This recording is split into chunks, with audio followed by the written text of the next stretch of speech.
Hola, muy buenas tardes. Me presento, mi nombre es Ingeborg Blas y junto a mi compañera Cristina Chambe, que somos estudiantes de la carrera de Kinesiología y Rehabilitación de segundo año, vamos a abordar el tema que nos tocó, que es la fractura de pelvis, que es un trastorno del aparato locomotor. La pelvis está denominada como un conjunto de huesos que en función del músculo adyacente con los que se relaciona transmite fuerza al cuerpo. Las fracturas pélvicas continúan siendo en la actualidad un gran desafío en el ámbito de la salud, tanto clínico como quirúrgico, debido a su gravedad. En el siguiente trabajo vamos a abordar y aplicaremos lo aprendido en clases y en un orden necesario para definir tanto la patología y lo que conlleva esta.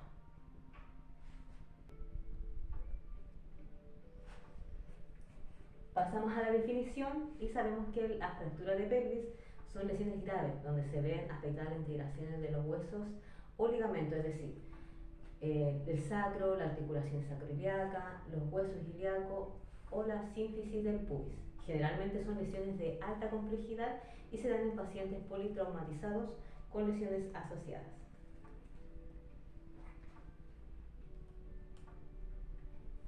Pasamos a las clasificaciones y tenemos que las fracturas de pelvis están agrupadas dentro de la clasificación de Thiel de la siguiente manera. Tenemos las de fracturas tipo A, que son fracturas donde no está comprometida la integridad del anillo pelviano posterior.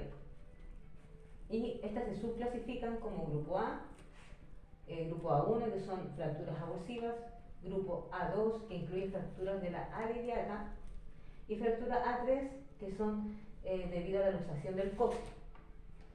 Pasamos a las fracturas de tipo B, que son fracturas en las que existe una interrupción parcial del anillo pelviano posterior y por lo tanto parcialmente se inestabiliza.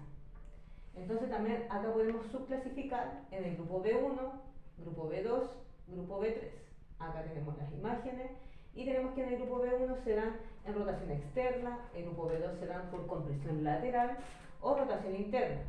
El grupo B3 son de tipo incompletas, pero de manera bilateral al anillo posterior. Pasamos a las fracturas tipo C, que estas fracturas son lesiones de las cuales existe una interrupción completa de todas las estructuras óseas y ligamentosas. También podemos subclasificarlas en el grupo C1, C2, C3.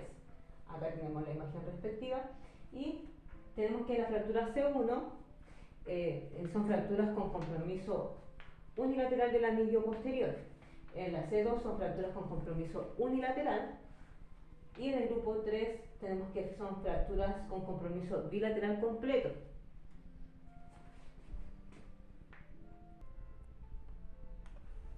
Proseguiremos con la anatomía de la pelvis. Esta está compuesta por muchas partes anatómicas que confieren estabilidad a la bipedestación al caminar o al correr. La cabeza del fémur está bien estabilizada en una cavidad profunda rodeada de una serie extensa de ligamentos capsulares y podemos decir que muchos músculos grandes y fuertes aportan los momentos necesarios para impulsar el cuerpo hacia arriba y hacia adelante. La debilidad de estos músculos tienen un impacto gigante sobre la movilidad del cuerpo en conjunto. Los huesos que conforman la cadera serían el hueso coxal, el ilio, el isquio, el pubis y el fémur.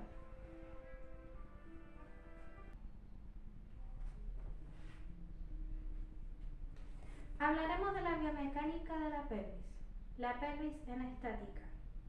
La cintura pélvica emite una transferencia de fuerza entre el raquis y los miembros inferiores.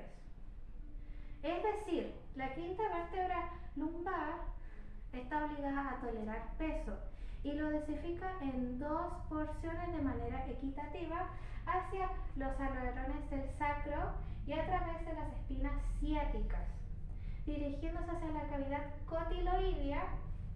Luego de ello transfiere la fuerza hacia el cuello del fémur y la cabeza femoral. Una parte de esta fuerza queda anulada por la resistencia contraria a la altura de la sínfisis púbica tras haber cruzado la rama horizontal del pubis.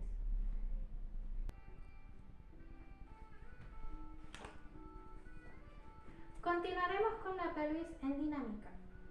A pesar de sus movimientos reducidos, la articulación sacroiliaca tiene importancia capital en los movimientos. Haciendo un análisis de la marcha, tenemos que en el miembro inferior en apoyo, la fuerza de reacción del suelo pélvico eleva la articulación coxofemoral, la cual a su vez emite una posteriorización ilíaca. Asimismo, se produce una horizontalización sacra debido al peso del resto del cuerpo.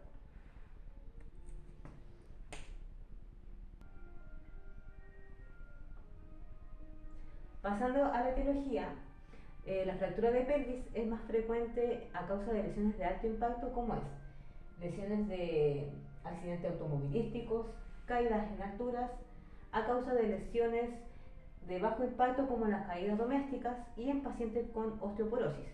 Este tipo de fractura es considerada como la más importante a nivel traumatológico por el daño que causa al paciente comprometiendo su salud.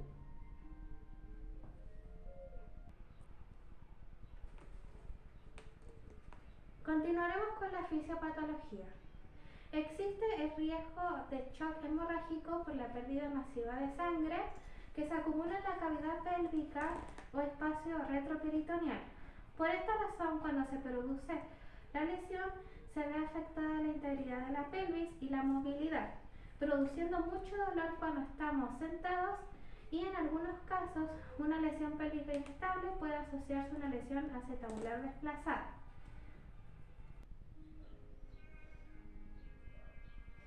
Seguimos con el cuadro clínico. Presenta el grado de dolor, el estado funcional de la articulación y el estado general del paciente, tomando en cuenta que es un dolor principal por el motivo de consulta terapéutica. Pueden aparecer erosiones, equimosis, hematomas, heridas en el perineo o genitales, una posible discrepancia en la altura. Y también es posible en varones anomalías en las próstatas. Y puede aparecer edema en la zona afectada.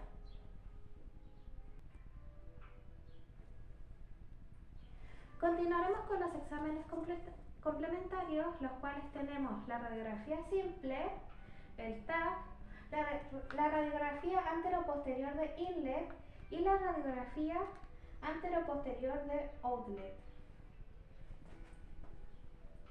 Procederemos con el tratamiento kinésico, que es de vital importancia para favorecer y estimular el proceso de regeneración óseo.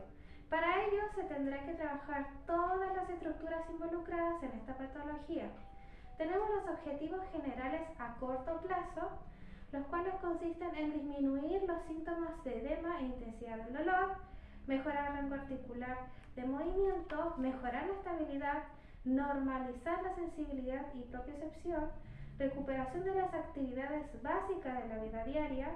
También tenemos los objetivos a largo plazo, los cuales serían mantener y mejorar la fuerza muscular, mejorar la estabilidad y equilibrio, mejorar la funcionalidad del miembro afectado y globalidad, y reeducación propioceptiva, y por último, retorno de las actividades laborales.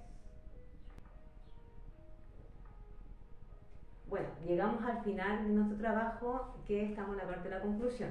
El principal objetivo de manejo es retornar al paciente a su funcionalidad previo a la fractura, que la mayoría de los pacientes se consigue con el manejo quirúrgico, seguido de una movilización temprana, y luego el tratamiento kinésico, que es donde abordamos nosotros como futuros kinesiólogos, emprender todo nuestro conocimiento adquirido durante los años de estudio para poder ayudar a las personas que sufran este tipo de traumatismo, que es de gran relevancia contribuir.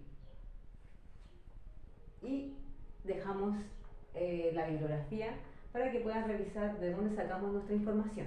Ya tenemos un paper que lo sacamos de la Universidad de Lima, Perú, y también sacamos información del libro Newman. Y gracias por su atención.